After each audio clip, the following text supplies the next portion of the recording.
Je suis heureux de saluer vous qui venez pour l'Assemblée générale virtuelle.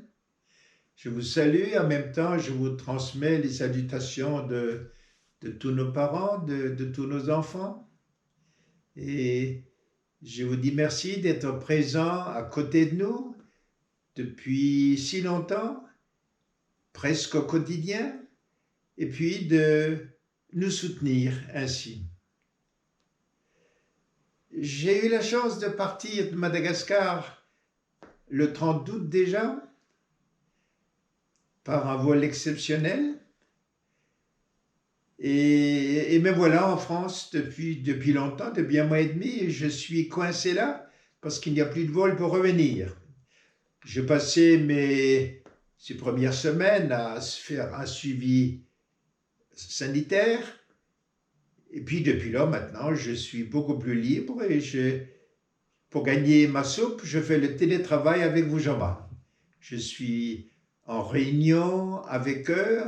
Nous avons 2 réunions par semaine de direction et de finances. Je suis les rapports. Je les suis même sur caméra. Nous avons une caméra installée où je vois mon petit chiot se promener dans la cour.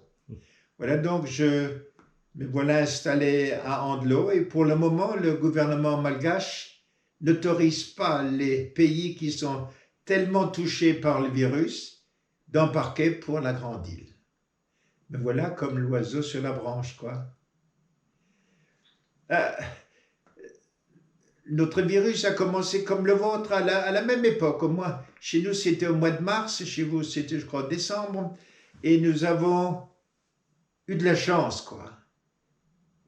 Nous avons eu de la chance parce que sur 26 millions d'habitants, nous n'avons eu que 15 000 cas. Aujourd'hui, nous avons en France, je crois, 50 000 par jour. Et nous n'avons eu que 250 décès. Je dis c'est une chance. Pourquoi? Il y a beaucoup de gens qui expliquent, il y a beaucoup de raisons pour expliquer pourquoi le virus est d'aller si doucement chez nous. Mais voilà, nous n'avons eu aucune perte. Nous avons par contre été appelés, nous avons offert tous nos services au gouvernement pour faire de la prévention contre le virus. Ce que j'ai retenu, moi, du positif de cette bataille contre le Covid, c'est l'engagement de notre personnel. Je les ai admirés de sortir masqués, gantés comme les scaphandriers et sortir au milieu des gens pour faire de la prévention. Ça, c'est ce qui m'a marqué le plus pour ces 6 mois de longue attente. Personnellement, j'étais confiné 6 mois, je faisais même ma cuisine moi-même, et nous avons fermé toutes nos 500 écoles du 22 mars jusqu'au 14 septembre.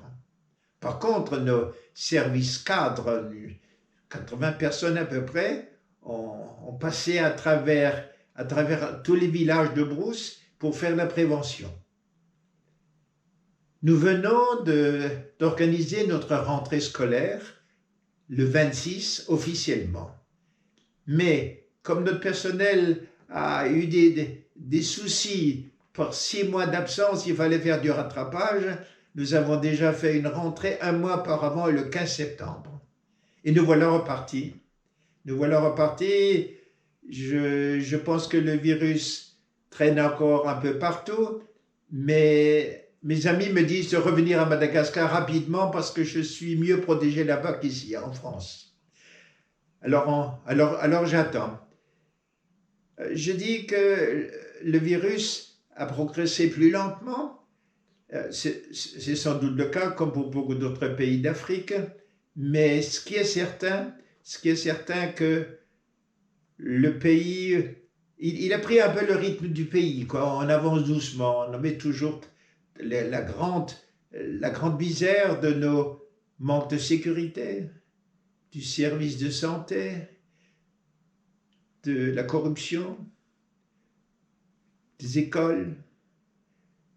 Ces plaies sont toujours existantes. Mais j'ai le sentiment que ces dernières années, le gouvernement a fait de multiples essais que j'admire, a déjà une chose qu'on n'aurait jamais cru possible, nos taxi-brousses, certains taxi-brousses arrivent et partent à l'heure. Ça, c'est le miracle du siècle pour Madagascar.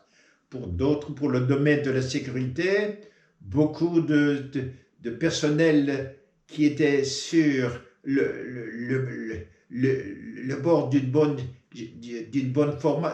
gestion, ils ont été licenciés. Les licenciements ont été nombreux les derniers mois. Ensuite, l'armée a pris possession en brousse de certains postes pour lutter contre le fameux phénomène des dahals, donc des bandits. Là aussi, la situation s'est véritablement améliorée. Ensuite, pour la santé, nous avons maintenant dans beaucoup de provinces des hôpitaux modernes. Quand je rentre dedans, ça ressemble un petit peu comme si je rentrais dans une clinique ici en France. Bon, pourvu maintenant qu'il y a encore du personnel, qu'il y a encore des soins qui soient faits, mais nous avons du personnel et des professeurs qui sont capables aussi. Donc c'est un signe d'une bonne amélioration. Les écoles, il y en a encore beaucoup à établir. L'État souhaite que dorénavant, elles soient gratuites au moins pour l'enseignement public. Chaque ministère a dû mettre sur la table 16 milliards d'ariary pour aider, mais aujourd'hui on se plaint que ce n'est pas assez. Mais il reste le problème, les écoles privées, on n'en parle pas. Voilà, donc j'attends que le temps passe ici, je continue à travailler avec toute mon équipe, je sens que doucement, ils sont heureux de prendre en charge la mission que j'ai occupée pendant 25 ans. Et je prépare doucement la transition. Je ne le prépare pas depuis hier, mais depuis 4 ans déjà. Voilà, alors merci à vous qui battez avec nous. Et on espère que quand le Covid aura disparu, vous viendrez quand même de nouveau nous rendre visite sur le terrain. Merci bien.